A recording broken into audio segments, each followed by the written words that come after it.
get asked, can we use the most common types of attack and show how Kata applications work with that? Well, that's what we do every week. That's what we're here for. We show how common kinds of attacks get dealt with. Now, the issue, I think, is that it's not one size fits all. So some of you are going to deal with different kinds of attacks in different ways, which is why I choose to say this is potentially an application from a Kata. It's not my advice to you that you should do this, because you're different to me. You're going to be a different size to me, a different weight to me, a different age to me. You're going to have different propensities. Some people are really good at high kicks, some people are really good at low stances. Whatever it is that you're great at, that's going to be your thing to deal with the common types of attack. But some of us are you know, just looking for what is contained within the Kata. So for instance, the most common attack in the world is the big right hook, but how does that start? Well, there's usually a push. So if the push or the grab is this hand, then that one's coming. If I deal with that right, then the rest of it is up to me. I quite like taking someone to this position, but you might not. So if you don't, if your thing was just a run, then maybe that was the right thing for you. Now, where do you find that in the Kata?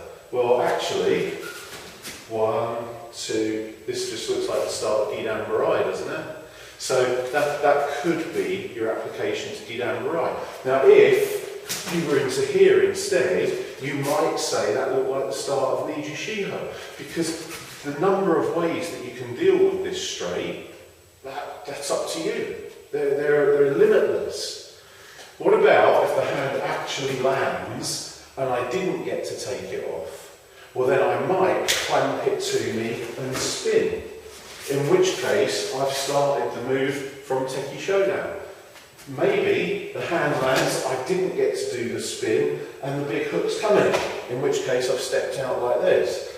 Some people would say that this looked like a move from Kankudai, Kushanku. Or you might say the blocking of the punch isn't in the Kata at all, because the Kata contains what I want to do next. So how do you deal with that big hook? Well, don't get hit, and then what? Hit them back, maybe. It's depending on your situation, right? So stopping that, and then what? Slide into here. Well, that's me showing Niju Shiho again.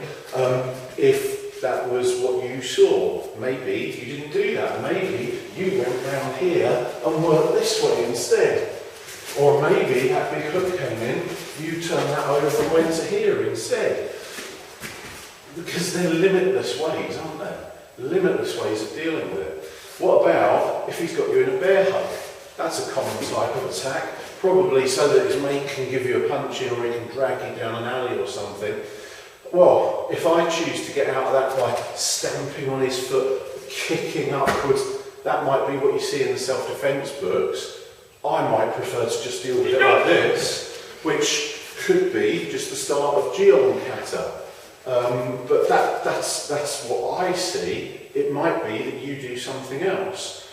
Personally, wouldn't recommend a backwards headbutt. Very aware of someone who went into hospital because they knocked themselves out doing that. Not a good plan, as far as I'm concerned. Other people think that's great. Well, that's why we have to be very careful about what we recommend, right? There's stuff that I do that you wouldn't, and there's stuff that you wouldn't do that I would. Right? So all I'm saying is these moves from the Kata happen to look like things that we might do in self-defense if they were appropriate. Not everything's going to work for every person. Two hands are put on here, I'm expecting a headbutt or a kick. Now, some of us are equipped to do something like this, but some of us are not. Some of us might get into this kind of situation, but actually, I might be better off just doing this. Cool.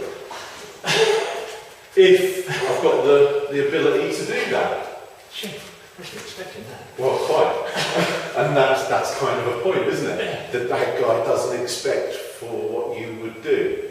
So what's the expectation? That we'll get into some kind of wrestle here? Yeah, you might, if that's your thing. You might put this in and do a big over-the-hip throw if that's your thing. And that might look like doing an shirogiri if that's your thing. But everyone's different. What did I do?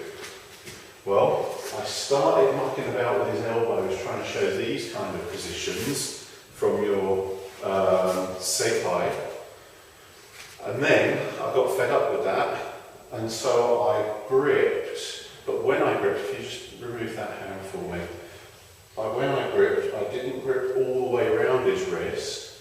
I stuck to the edges and pinched the nerves against the bones, and that worked very effectively for me because I know where I'm going and I know the effect that I'm going to get from doing it. Did it to both hands at the same time.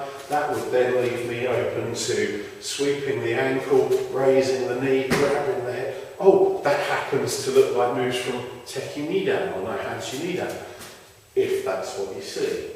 So what we're getting at is we can take the most common types of attack, but the problem is we can apply every move in every kata to those. So if your thing was to jump up in the air, grab his head and pull it down, then that's available to you as well. For what attack? Well, it could be the big right hook, could be the bear hug, could be the headbutt, could be the push, the double lapel grab, could be an uppercut, but you've got the same response as soon as you've negotiated out of that first initial attack. So apologies, we've gone on a little bit, shown you a dozen examples, but the key here is that whatever move it is that you train and you take on board as your speciality, that's what you use. And they're all viable at this range with a realistic kind of attack. So that's what we were about this week.